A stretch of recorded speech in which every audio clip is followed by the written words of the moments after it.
Christianity is facing an existential threat in Nigeria. Thousands and thousands of Christians are being killed. Radical Islamists are responsible for this mass slaughter. I am hereby making Nigeria a country of particular concern. That's a legal definition. When the Christians or any such group is slaughtered, like is happening in Nigeria, 3,100 versus 4,476 worldwide. What horrible numbers. Something has to be done.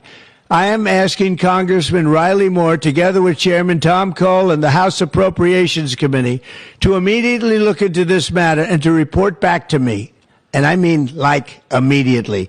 The United States cannot stand by while such atrocities are happening in Nigeria and numerous other countries. It's not only Nigeria, it's all over. We stand ready, willing, and able to save our great Christian population around the world. This is not going to happen. The killing of Christians is not going to happen. Oh my God, so I'm very excited. Very, very excited that President Trump has finally designated Nigeria as a country of particular concern. You see, on Tuesday this week, Tuesday, October 28, 2025, around 11 a.m. Oklahoma time, that's Central Standard Time, United States, I got a call from Jesse Sutherland, the policy advisor to the senior senator from Oklahoma, Senator James Langford. That's one of the signatories to Senator Ted Cruz's bill. The message was just simple and direct. Frank, can you write a reminder to the letter sent to this office to be forwarded to the Department of State?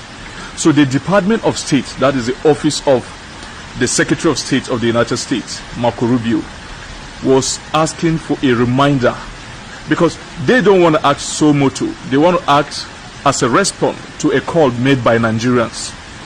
So I wrote that letter immediately and sent to the office of Senator James Langford. That was on Tuesday, October 28, 2025. And today, which is Friday, October 31st, 2025, by 12:29 p.m., Jesse Sunderland, the policy advisor to Senator Langford, called me, and his message was just direct. Hold on, the senator wants to speak with you. And Senator Langford was like, Frank, the president has just designated Nigeria as a country of particular concern.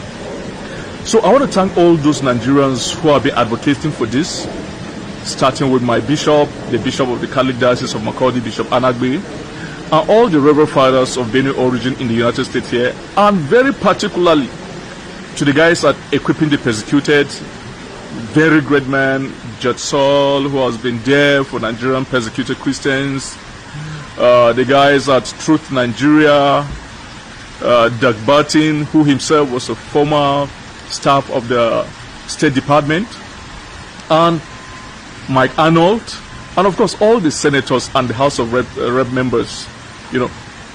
Trump has officially designated Nigeria as a country of particular concern, which was our call. When Yerwata happened on June 13 and 14, I told myself that Yerwata would be the catalyst for a lot of things to happen to shake the very foundation of Nigeria in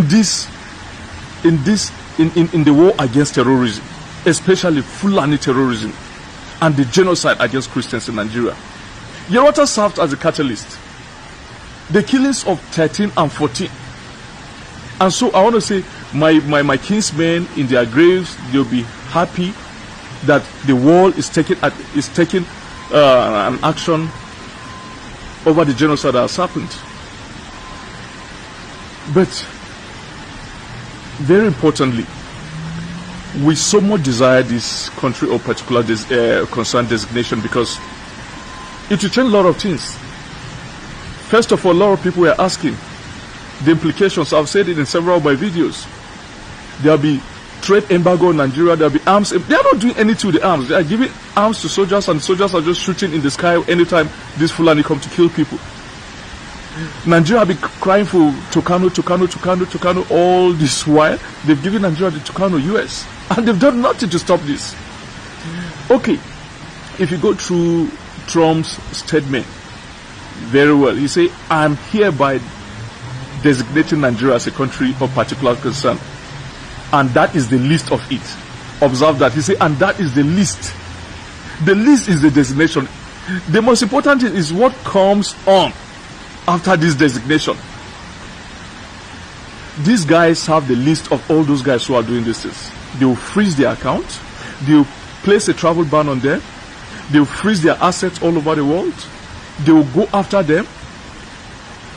And when it is becoming too hot, they will intervene directly themselves, the way they release some stuff to Iran.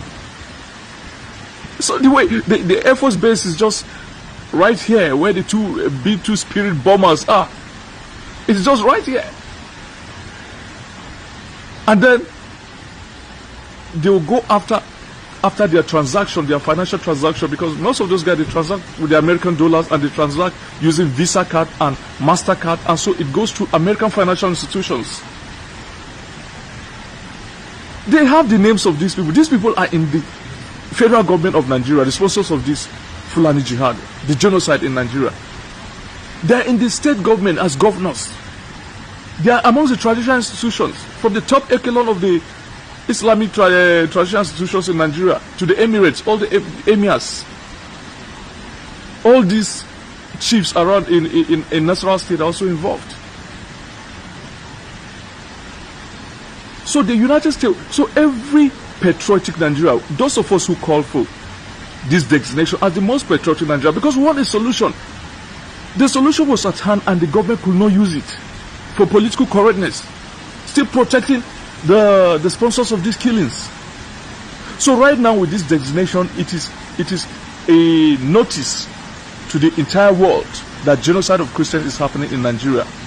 And other countries in the European Union, the United Kingdom, and Canada will also act.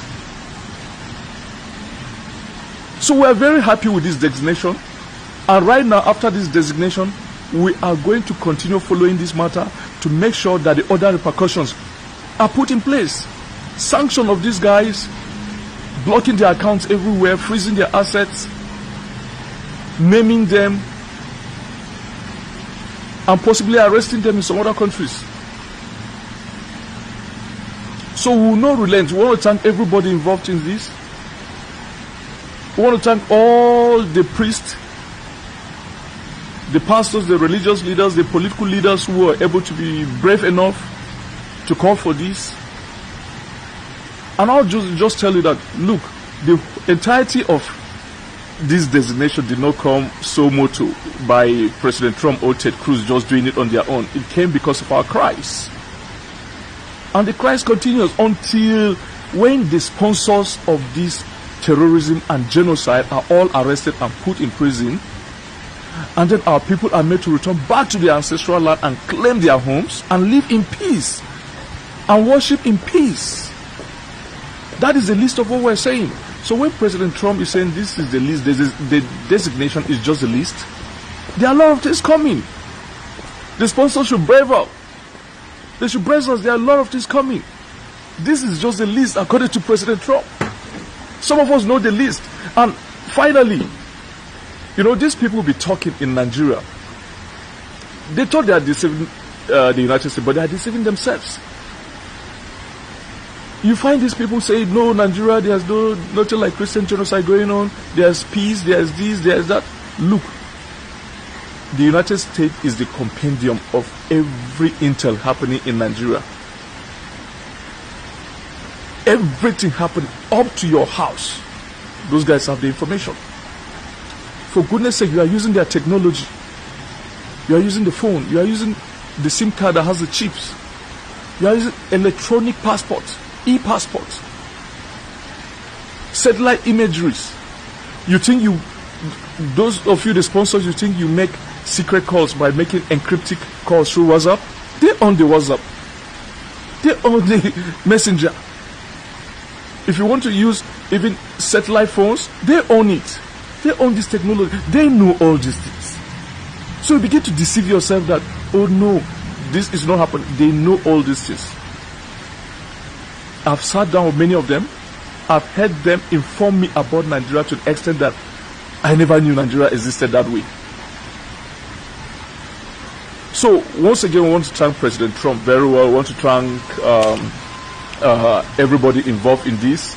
Bishop Anagbe of Makurdi Diocese, equipping the persecuted, Judge Saul, Mike Arnold, Doug Barton, Emmanuel Ogebe, my guy Steve Enada in Atlanta, you know, the Igbo veterans in the Nigerian, in the American service, you know, they are known as AVIT, you know, Association of Veterans of Igbo in Diaspora, you know, and many of these other guys. Kudos to all of us, and the fight has just started.